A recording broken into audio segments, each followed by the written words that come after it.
Hello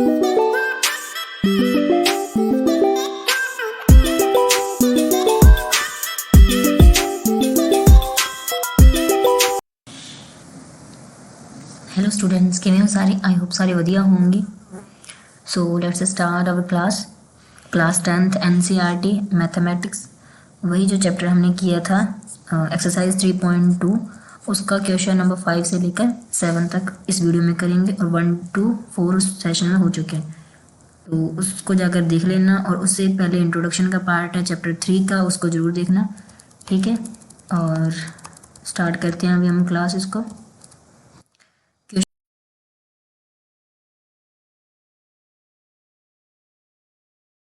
Half the perimeter of a rectangular garden whose length is 4 meter more than its width is 36 meter. Find the dimensions of the garden graphically. हमें कैसे बताना है? Solution को graphically बताना है और हमें दो इस क्वेश्चन की हेल्प से इक्वेशन बनानी है। इक्वेशन बनाने के बाद सोल्यूशन फाइंड आउट करना है। तो सबसे पहले हम बनाते हैं फर्स्ट इक्वेशन। क्या दिया हुआ है हमें? Half of the perimeter. Half of the perimeter. अब पेरीमीटर क्या होता है? जो भी पेरीमीटर होता है किसका? रेक्टेंगुलर का, उसका हाफ, जो हाफ होगा वो किस चीज़ के बराबर है? Whose length is 5 metre more than the width. तो हम किसी चीज़ को, एक चीज़ को इनमें से x मान लेंगे और लेंथ को बता देंगे कि वो कितनी है। 4 मोर है, 4 मीटर मोर देन विड्थ। तो विड्थ को हम क्या मान लेंगे? x मान लेंगे। Find the dimensions. अब डायमेंशंस क्या होती हैं? डायमेंशन होती है लेंथ और ब्रेथ। लेंथ और ब्रेथ, जो चीज़ हमें फाइंड आउट करने के लिए बोलता है क्वेश्चन, उसी को हम लेट कर लेंगे। जैसे कि लेट लेंथ ऑफ गार्डन कितनी है? x, और विड्थ या फिर ब्रेथ कितनी है ऑफ गार्डन की?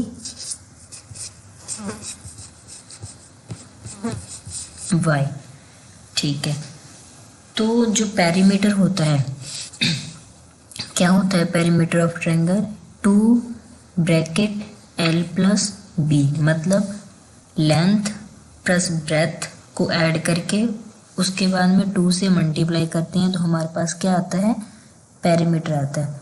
अब वो क्वेश्चन में कह रहा है हाफ, किस चीज़ का हाफ? पेरीमीटर का। तो पेरीमीटर तो ये है, तो हम क्या लिख सकते हैं? 1/2 लिख सकते हैं, ये हाफ होता है, और सेम क्वेश्चन लिख देंगे 2। अब हमने लेंथ को क्या माना हुआ है?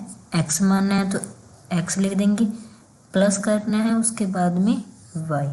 ये किस चीज़ के इक्वल है? ये इक्वल है 36 के। ये वाला बीच में जो है ना, ये सेकंड इक्वेशन का है, और ये यहाँ से इस वाले क्वेश्चन के लगा है। गार्डन इज 36 मीटर, तो यहाँ पर क्या लिख देंगे हम? 36।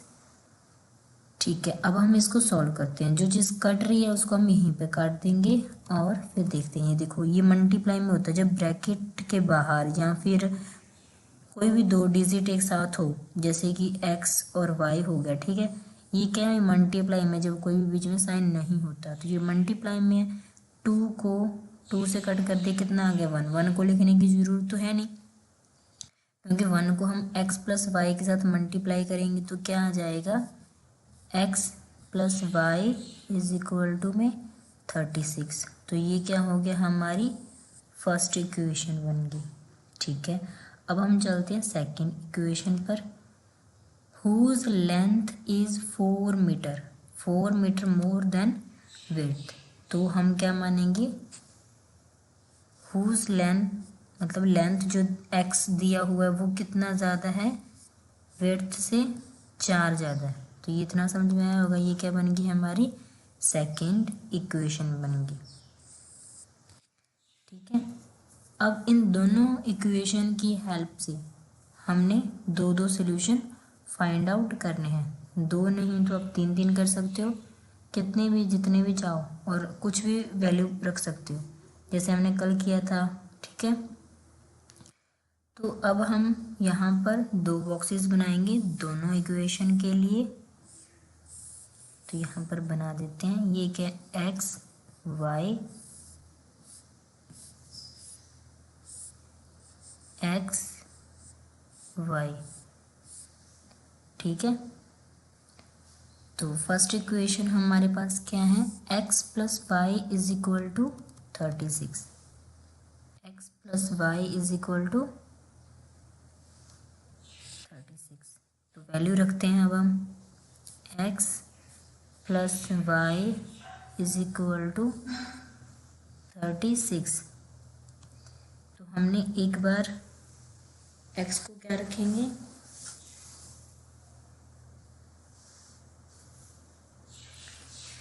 x को एक बार बड़े नंबर रखते हैं। ठीक है, एक बार हमने 20 रख दिया, तो हमारे पास क्या आएगा, x 20 प्लस में y इज इक्वल टू में 30। तो ये 20 है, y इज इक्वल टू 36। ये प्लस का इस साइड जाकर माइनस का हो जाएगा और y की वैल्यू कितनी आ जाएगी, 16। y की वैल्यू कितनी आ गई, 16। अब एक वैल्यू और रख के देख लेते हैं। अब हम रखते हैं y को 12। तो y को अगर हमने 12 रखा तो x as it is plus y 12 is equal to में 36 is x is equal to में 36 माइनस 12। तो x इज इक्वल टू में 6 में से क्या 4 और ये कितना आ गया 2, 24। अगर हम y को 12 रखते हैं तो x हमारे पास 24 आता है।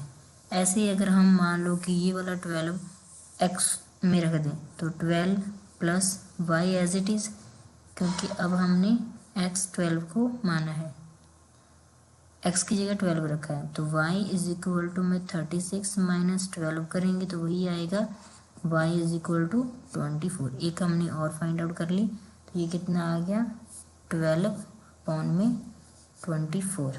एक बार हम इसको इरेज कर देते हैं। ठीक है, आप इसकी जगह कोई भी रख सकते हो। अब आप पूछोगे आपने इतना बड़ा नंबर क्यों लिखा है, तो इसके पीछे भी रीज़न है। देखो 36 है, अगर हम इसमें से 2 या छोटा नंबर माइनस करेंगे तो ये कितना बचे, एक x की वैल्यू 2 होएगी और दूसरे की कितनी हो जाएगी 2 माइनस किया तो 34। ऐसे थोड़ी होता है, तो इसलिए हमने बड़ा नंबर लिया ताकि वो थोड़ा हम जब उसके ग्राफ के ऊपर सॉल्व करें तो वो अच्छे से सॉल्व हो जाए। ठीक है, अब हम लेते हैं सेकेंड इक्वेशन। क्या दिए हमें, x is equal to y plus 4। तो इसमें बताओ हम सबसे पहले क्या रख के देखें, 10 रखते हैं। चलो x की वैल्यू अगर हमने 10 रखी या फिर किसी की भी रख लो, तो x की वैल्यू रखते, चलो 10 नहीं रखी तो y as it is plus में 4। अब y की वैल्यू चाहिए हमें, y एज इट इज़ और 4 जो प्लस में इस साइड जाके माइनस में हो जाएगा, तो 10 माइनस 4 कितना आ जाएगा, y की वैल्यू कितनी आ गई 6 आ गई। y की वैल्यू कितनी आ गई 6 आ गई। यहाँ पर रख देते हैं, x हमने रखा था 10 और y आ गया 6। अगर वहीं पर हम y की वैल्यू 8 रख के देखें तो क्या आएगा, x is equal to y plus 4 as it is, x as it is, y की वैल्यू 8 प्लस 4, तो 8 प्लस 4 कितना आ गया 12 आ गया। अब हम थोड़ा सा बड़ा नंबर रख के देख लेते हैं, जैसे कि x की वैल्यू 20 रखें तो क्या आती है, पॉजिटिव और नेगेटिव देखते हैं एक बार। x is equal to y plus 4, तो ये कितना आएगा 20 is equal to y plus 4। 4 को यहाँ पर इसे माइनस करेंगे तो क्या आ जाएगा 16y। तो y की वैल्यू कितनी आ गई 16। तो हमारे पास ये 3 सोल्यूशन हो गए हैं। अब इसको हम ग्राफ में डिनोट करेंगे।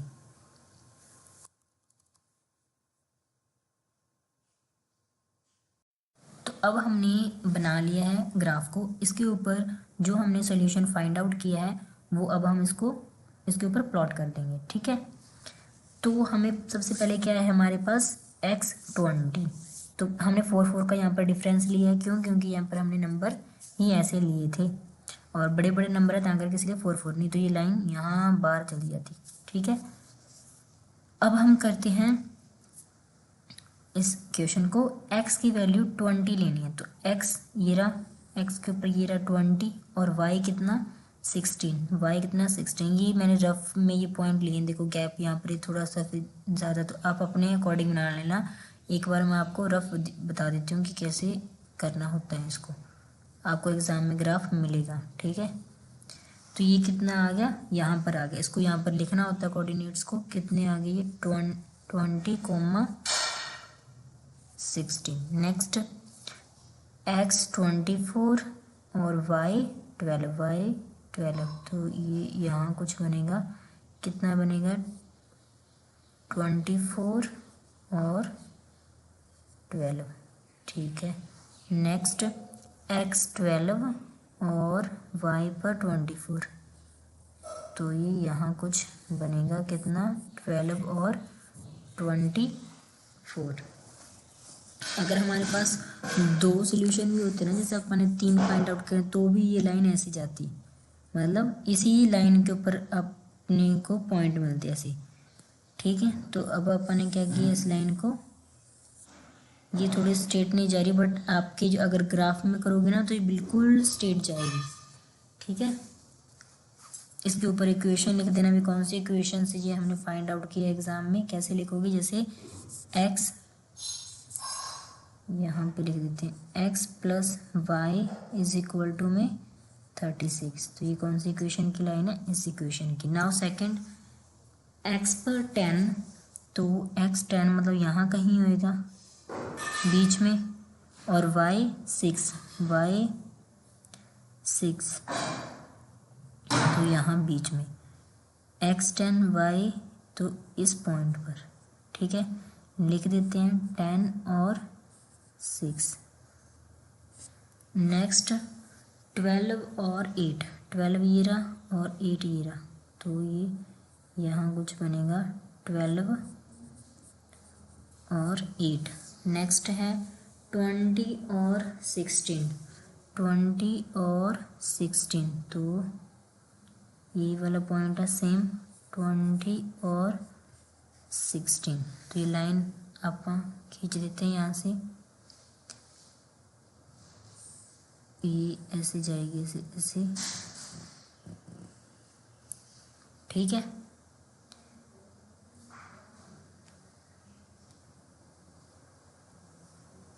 ये लाइन चलेगी, इस लाइन के ऊपर हम बता देंगे कौन सी लाइन थी, ये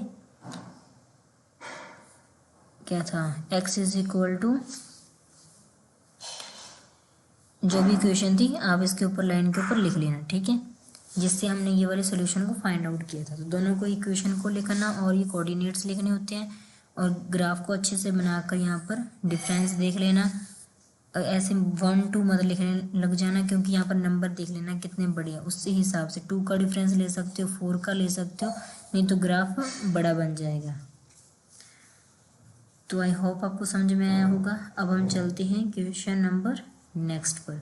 तो हमें जो ये सोल्यूशन मिला है 20 और 16, तो ये x को हमने क्या माना था, लेंथ, और y को हमने क्या माना था, विड्थ माना था, ठीक है। तो जो लेंथ है वो कितनी आ गई हमारी 20, और जो विड्थ है वो कितनी आ गई 16। ये भी लास्ट में आपको लिखना होगा, जहाँ पर ये जो लाइन है ये टच करती है एक दूसरे को क्रॉस करती है, वो जो पॉइंट होते हैं उसको हम हमारा ये सोल्यूशन बताते हैं, वही हमारा आंसर होता है, ठीक है। तो नेक्स्ट क्वेश्चन पर चलते हैं। Now the next question 6th, given the linear equation 2x plus 3y minus 8 is equal to 0, write another linear equation। तो हमें जैसे 2 इक्वेशन होती है, तो यहाँ पर हमें एक दी हुई है और एक हमें खुद से लेनी है। Another right another linear equation in 2 variable में होनी चाहिए, such that the geometrical representation जो हो पेयर्स की, तो वो क्या हो, इंटरसेक्टिंग हो या फिर पैरेलल या फिर कोइंसिडेंट, मतलब तीनों में अलग अलग हमें बताना है। तो चलिए करते हैं अब हम इसको। तो सबसे पहले हम इनको ऐसे डिवाइड कर लेते हैं ताकि हम तीनों को एक साथ कर पाए। ठीक है,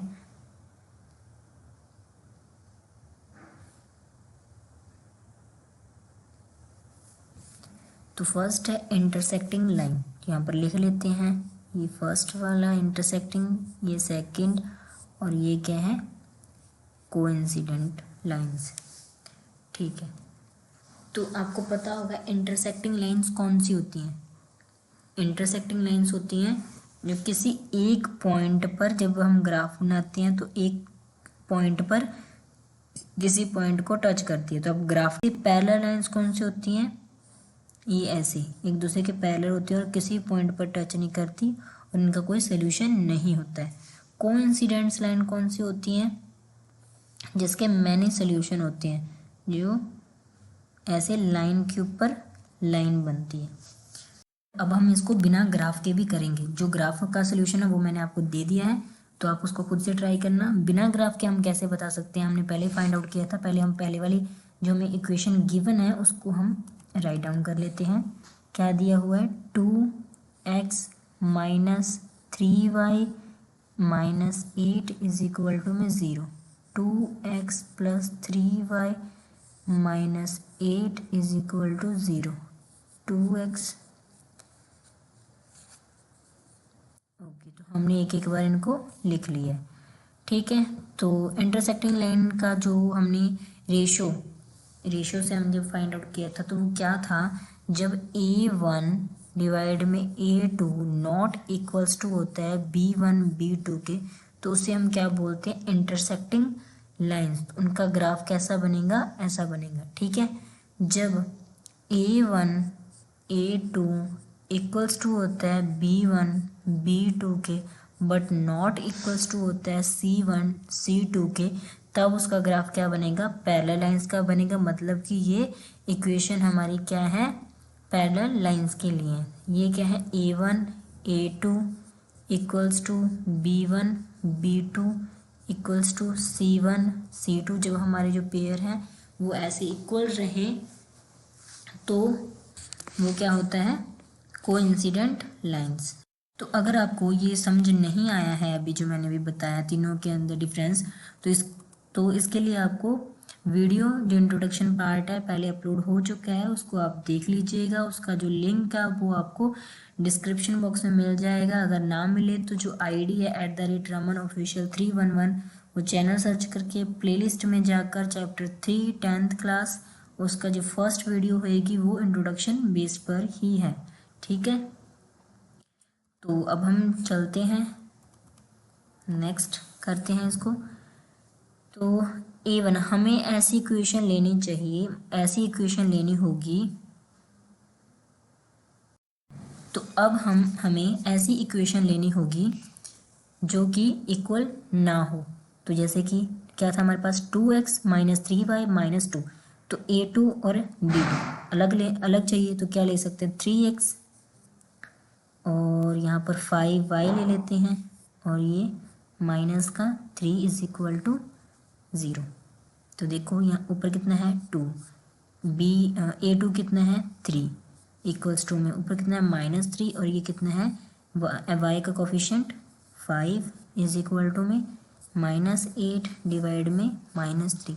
ये कट जाएगा, बट ये तीनों नॉट इक्वल्स है। मतलब कि जब A1 डिवाइड में A2 नॉट इक्वल्स टू वो B1 डिवाइड बाय B2, तो वो क्या होती है, इंटरसेक्टिंग लाइंस होती है। तो हमारे पास ये वाली क्या बनेगी, इक्वेशन सेकंड, जो मैं क्वेश्चन में बोला था फाइंड आउट करने को।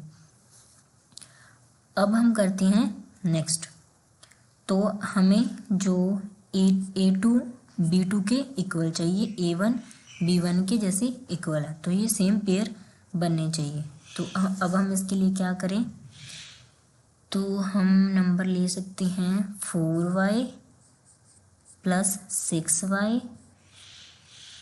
ये नॉट इक्वल आना चाहिए, ये सेम नहीं होना चाहिए। तो हम यहाँ पर 8 और ऑड नंबर ले लेते हैं 3 इज इक्वल टू में 0। तो रख के देख लेते हैं एक बार। 2/4 इक्वल्स टू 3/6 इक्वल टू में -8/-3, माइनस माइनस कट जाएगा और ये कटेगा 1 पर, ये 2 पर, ये 1 पर और ये 2 पर, मतलब क्या आ गया 1/2 इक्वल्स हैं बट नॉट इक्वल्स टू 8/3 के। तो ये क्या होगी, पैरेलल लाइंस। ओके, नेक्स्ट पर चलते हैं। कोइंसिडेंट लाइंस कौन सी होती हैं?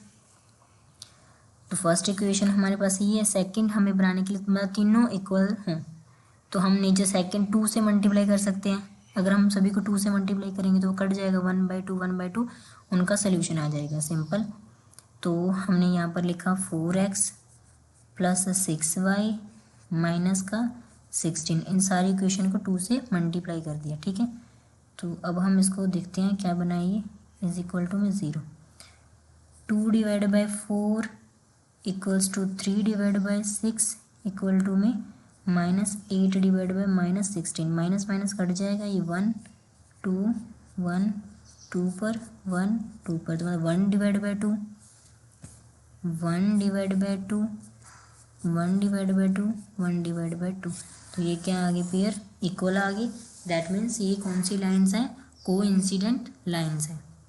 पहले मैंने आपको रफली बताया, उससे भी अगर नहीं समझाया तो ये एक अच्छा एग्जाम्पल था, आपको अच्छे से अब क्लियर हो गया होगा, ठीक है। मुझे पता है वीडियो तो आप नहीं देखोगे जाकर, इतना एफर्ट्स तो नहीं लगाओगे आप कि पीछे इंट्रोडक्शन वाली वीडियो देखो, अगर चले भी गई तो वहाँ पर देखने लग जाओगे ब्लॉग वगैरह।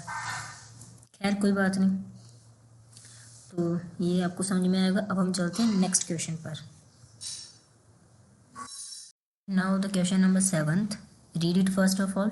हिंदी मीडियम वाले हिंदी में रीड कर लेना अपने बुक में।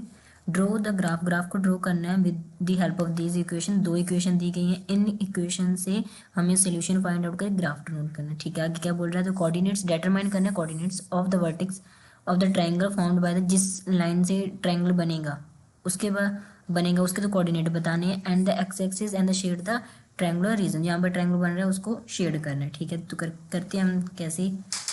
तो सबसे पहले हम इक्वेशन को लिख लेंगे,